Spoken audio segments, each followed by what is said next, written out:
আসসালামু আলাইকুম। দেশের সংবাদে আপনাদেরকে স্বাগত জানাচ্ছি। আমি আদিবা সুলতানা শারমিন। শুরুতেই জানিয়ে দিচ্ছি শিরোনামগুলো। এখনো চলছে জাকসুর ভোট গণনা। ছাত্রদল সহ 5 প্যানেল ও 5 স্বতন্ত্র প্রার্থীর বর্জন। ক্যাম্পাসে বিক্ষোভ, দায়িত্ব পালনের সময় অসুস্থ হয়ে যাবে শিক্ষক জান্নাতুল ফেরদৌসের মৃত্যু। নির্বাচনকালীন নিরপেক্ষ অন্তর্বর্তী সরকার চায় বিএনপি। তফসিলের আগেই 2 ছাত্র উপদেষ্টার পদত্যাগ চান মির্জা ফখরুল। ভোট ঠেকানোর চেষ্টা করলে নিশ্চিন্ত হবে আওয়ামী লীগ। যাতে আমার কোনো প্রয়োজনে আমার জরুরি কাজে আমি উঠতে পারি, কেন আমার জরুরি প্রয়োজনে আমি করতেছি না। টাকায় উঠতে পারতেছে না, যারা অফিসার আছে তাদেরকেও বেতন দিতে পারতেছে না, শেয়ার হোল্ডার তো এগুলি ভাবতেছে না। এক শাখা থেকে আরেক শাখায় ছোটাছুটি, চাহিদা মতো মিলছে না আমানতের টাকা। বিপাকে শরিয়া ভিত্তিক 5 ব্যাংকের লাখ লাখ গ্রাহক, অর্থসামাজিক নিরাপত্তা ভেঙে পড়ার শঙ্কা। বিআরটি এখন অপরাধের হটস্পট। গাজীপুর থেকে উত্তরা অংশে একের পর এক ছিনতাই, খুনে আতঙ্ক। 4000 কোটি টাকা খরচের পর প্রকল্প পুনর্বিবেচনার সিদ্ধান্ত। পাড়া মহল্লায়ও গ্যাস লাইনের লিকেজের ছড়াছড়ি। নারায়ণগঞ্জে 5 বছরে প্রায় 300 বিস্ফোরণ। অগ্নিকাণ্ডে নিহত 1.5 শতাধিক মানুষ। নতুন পাইপ স্থাপনের আশ্বাস তিতাসের। 11 ঘন্টা পেরোলেও শেষ হয়নি জাকসু নির্বাচনের ভোট গণনা। গতকাল বিকেল 5টায় আনুষ্ঠানিক ভোট শেষ হওয়ার পর রাত 10টায় শুরু হয় গণনা। ওএমআর মেশিন নিয়ে বিতর্ক তৈরি হওয়ায় হাতের গণনাই করতে হচ্ছে। এখন পর্যন্ত 10টি হলের ভোট গণনা শেষ হয়েছে।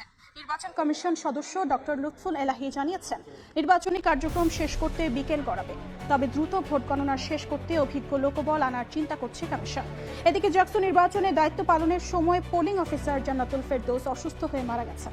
শিক্ষার্থীদের যে স্বতঃস্ফূর্ত নির্বাচন ভোট প্রদান করেছেন, সেই জায়গায় স্বচ্ছতা নিরূপণ হয়েছে, যথেষ্ট স্বচ্ছতা নিরূপণ হচ্ছে বলে আমরা আশা রাখছি। আমানতের টাকা তুলতে ব্যাংকের এক শাখা থেকে আরেক শাখায় ছোটাছুটি। চাহিদা মতো তো মিলছেই না, কখনো কখনো গ্রাহকের জমানো অর্থের কানাকড়িও দিতে পারছে না। একীভূত হওয়ার আলোচনায় থাকা শরিয়া ভিত্তিক 5 ব্যাংক, এতে দৈনন্দিন প্রয়োজনও মেটাতে হিমশিম খাচ্ছেন অনেক আমানতকারী। বিশ্লেষক বলছেন, অনির্দিষ্টকাল ধরে চলা ব্যাংক খাতের এই সংকট ভেঙে দেবে সংশ্লিষ্টদের আর্থসামাজিক নিরাপত্তা, বাড়বে বৈষম্য। সেলিয়া সুলতানার রিপোর্ট।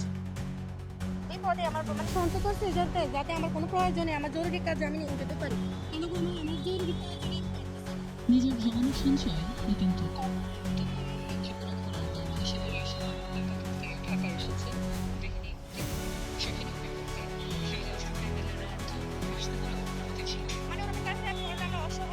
আমির হোসেনের ভাগ্য সে তুলনায় কিছুটা ভালো। খুব টেনশনে ছিলাম যে এই টাকাটা পাবো কিনা, তা আল্লাহর রহমতে পেয়েছি।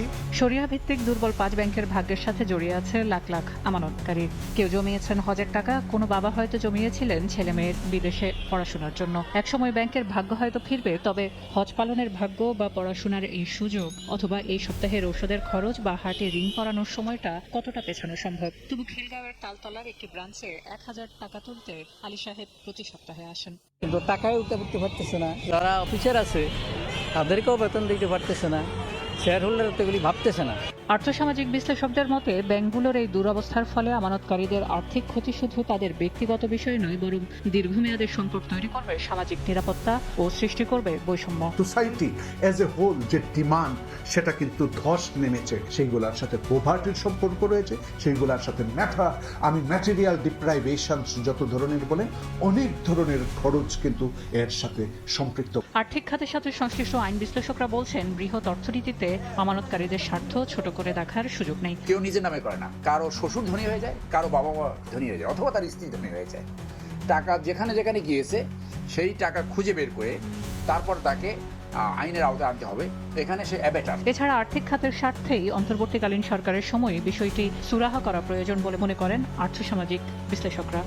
চট্টগ্রাম বন্দরের এমসিটি টার্মিনাল পরিচালনার পর এবার লালদিয়ার চরে জেটি নির্মাণ এবং উচ্চ ক্ষমতা সম্পন্ন যন্ত্রপাতি স্থাপনের দায়িত্ব পেয়েছে নৌবাহিনী। 300 কোটি টাকা ব্যয়ে আগামী 1.5 বছরের মধ্যে পুরো কাজ সম্পন্ন করতে নৌবাহিনীর সঙ্গে চুক্তি করেছে চট্টগ্রাম বন্দর কর্তৃপক্ষ। নুরজামাল আতিকের ক্যামেরায় বিস্তারিত জানাচ্ছেন কমল দেব।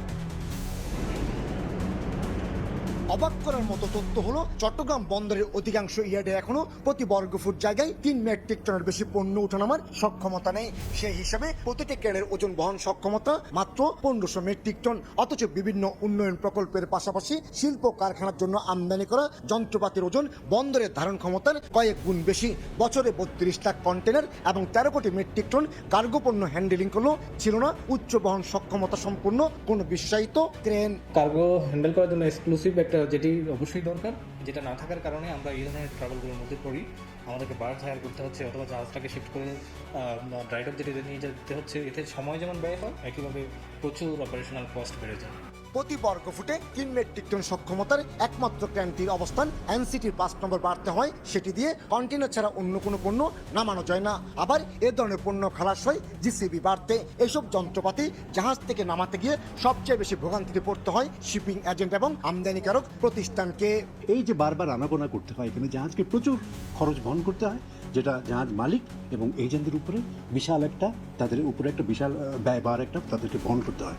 এই অবস্থায় হেভি লিফট কার্গো জেটি নির্মাণের সিদ্ধান্ত নিয়েছে চট্টগ্রাম বন্দর। মূলত নগরীর পতেঙ্গা এলাকায় লালদিয়াচর 2 পয়েন্টে বাংলাদেশ নৌবাহিনীকে এই প্রকল্প বাস্তবায়নের দায়িত্ব দেওয়া হয়েছে। নৌ পরিবহন উপদেষ্টা অবসরপ্রাপ্ত ব্রিগেডিয়ার জেনারেল এম সাকওয়াত হোসেনের উপস্থিতিতে চুক্তি স্বাক্ষর করেছে চট্টগ্রাম বন্দর কর্তৃপক্ষ এবং বাংলাদেশ নৌবাহিনী। এটা দীর্ঘদিনে ব্যবসায়ীদের বিভিন্ন রকম দাবি রিকোয়ারমেন্টস, সেই প্রেক্ষিতে আমরা এটা করতে যাচ্ছি এবং এটা বাংলাদেশ নৌবাহিনীকে আমরা একটা ডেলিগেটেড প্রজেক্ট হিসেবে তাদের মাধ্যমে এই প্রকল্পটা আমরা বাস্তবায়ন করব।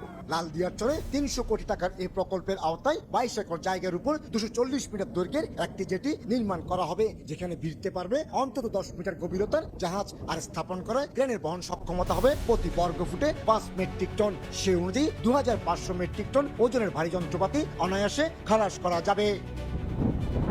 নারায়ণগঞ্জের বিভিন্ন এলাকায় তিতাসের পাইপলাইনে অসংখ্য লিকেজ। এসব স্থান থেকে টানা গ্যাস নির্গত হচ্ছে। গত 5 বছরে গ্যাস লাইন লিকেজ থেকে বিস্ফোরণ ও অগ্নিকাণ্ডের 296টি ঘটনায় 1.5 শতাধিক মানুষ প্রাণ হারিয়েছেন। এ কারণে আতঙ্কে আছেন এলাকাবাসী। তবে মেরামত সহ পুরনো পাইপগুলো অপসারণ করে নতুন পাইপ স্থাপনের আশ্বাস কর্তৃপক্ষের। শওকত আলী সৈকতের পাঠানো তথ্য আরিফ